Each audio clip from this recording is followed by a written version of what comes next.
The sidewalks audit process is all about taking a look at the infrastructure around our two neighborhoods that Northwest has students coming from, so Parkwood and OCP. And what we did was we looked at sidewalks, streets, curbs, and streetlights to see what was good, what needed improved, what was missing. And by going through and looking at that, we were able to then determine what the high priority needs are for our communities. The neighborhood audit was kind of interesting because when I went to Rachel, I just pretty much said, look, do you have any way that we can get kids involved in the community, do some volunteer? And then I remember when she pulled the maps and I kind of preferenced that in the room, and it was just like, it just clicked. It was like, this is what we need to do. This would be great for our kids. It's going to allow them to connect with the community. We looked at the curbs, the streets, the lights, the sidewalks, and most of the streets were cracked. Lots of sidewalks were pretty dangerous to walk in, especially around trees. Some streets didn't even have curbs at all. We went around and we marked like the sidewalks and like the roads and everything that we noticed like that was like good and wasn't so good. I just remember seeing so many cracked curbs, streets, and for disabled people it was like bumpy and like some sidewalks were on top of each other. What I remember about the walking audits is I saw a lot of broken and damaged sidewalks, roads, and curbs all around my neighborhood. It didn't connect to me that, perhaps the way that streets and sidewalks, that betters people's lives because they have a sidewalk to walk on. The students bring a lot into it because these are their neighborhoods, so they already have an idea of what needs to be improved upon. The curbs, they're on 11th Street or 12th. There was no curb and it just comes off right onto Quindaro, and then on Rosewell it doesn't have any curb either. That made me feel sad because, it's my hometown. This is where I live. This is where I was born. And you just see like all the damage that's all around and you just feel sad inside. Because every time like when I go to Overland Park, stuff like that, it's nice over there. Like I feel like I'm even safer like than where I live.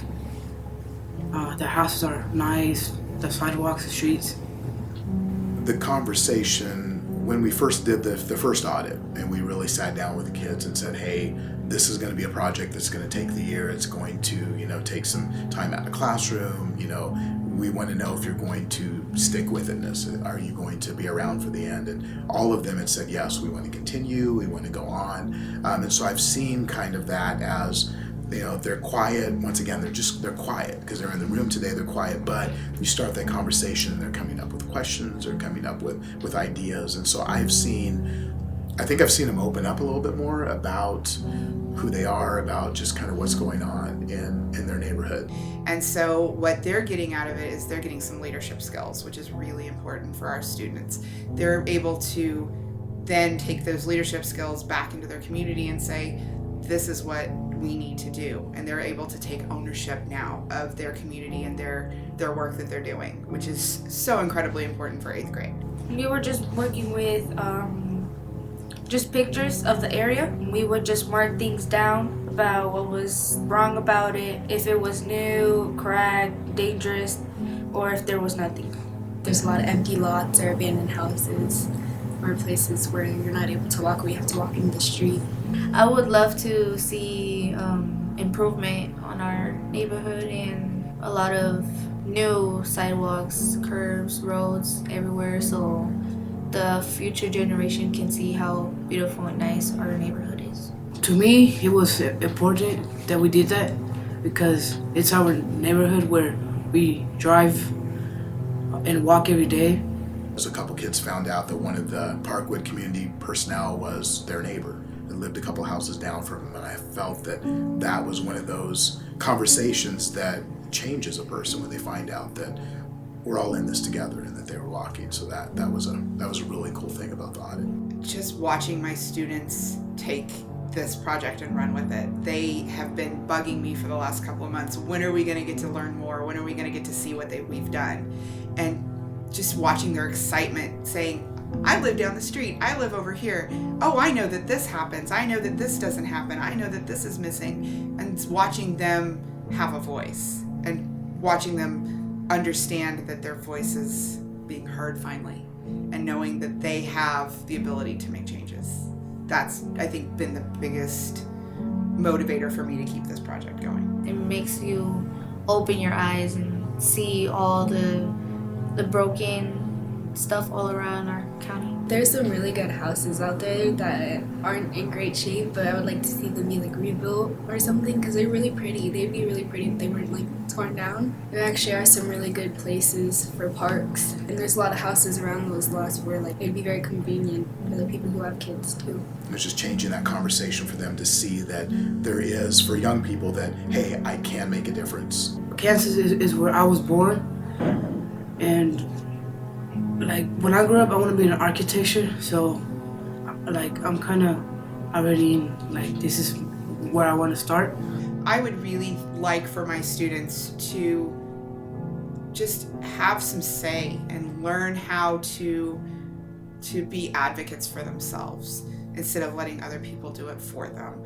And I think the biggest part of them being advocates is coming out of their shell and coming out of their quiet neighborhood and seeing the bigger picture that is not just Parkwood or OCP, not just Northwest, but Kansas City, Kansas, Wyandotte County, the Northeast area, Kansas, the United States, just expanding. And I really would like for them to see that big picture of they may live in this big world, but they can make a big difference in their community.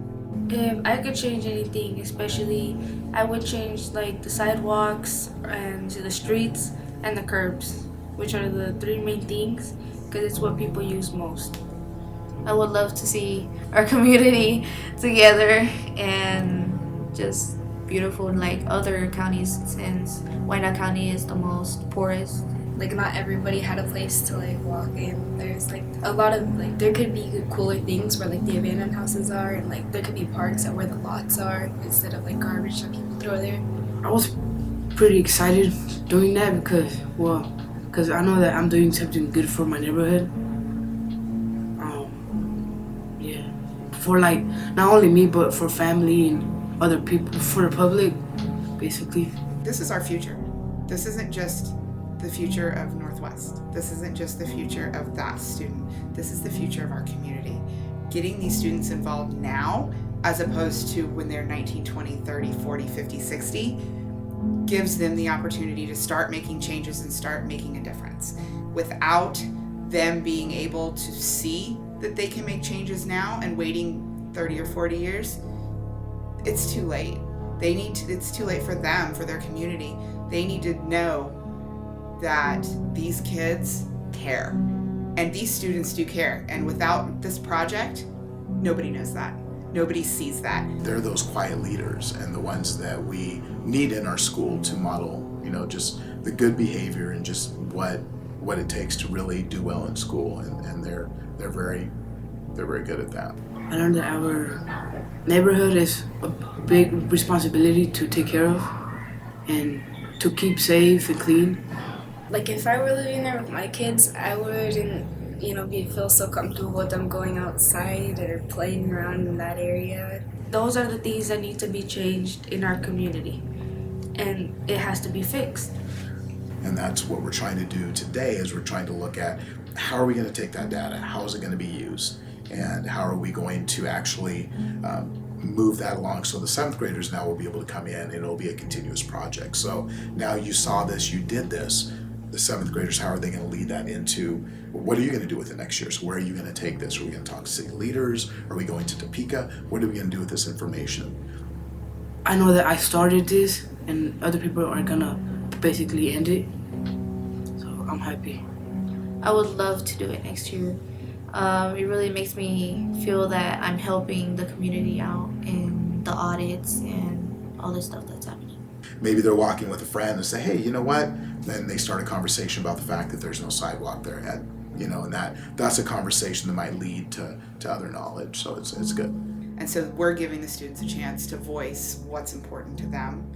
And our community leaders, our officials, our city commissioners, our county commissioners, whomever, they need to know that our students do have a voice, do have a say, do have an opinion, and want changes made now, not in 20 years or 30 years or 40 years, but they see the value in their neighborhoods. So I think that's the most important part. And hopefully they actually start building sidewalks and fixing lights and stuff. That will make me happy.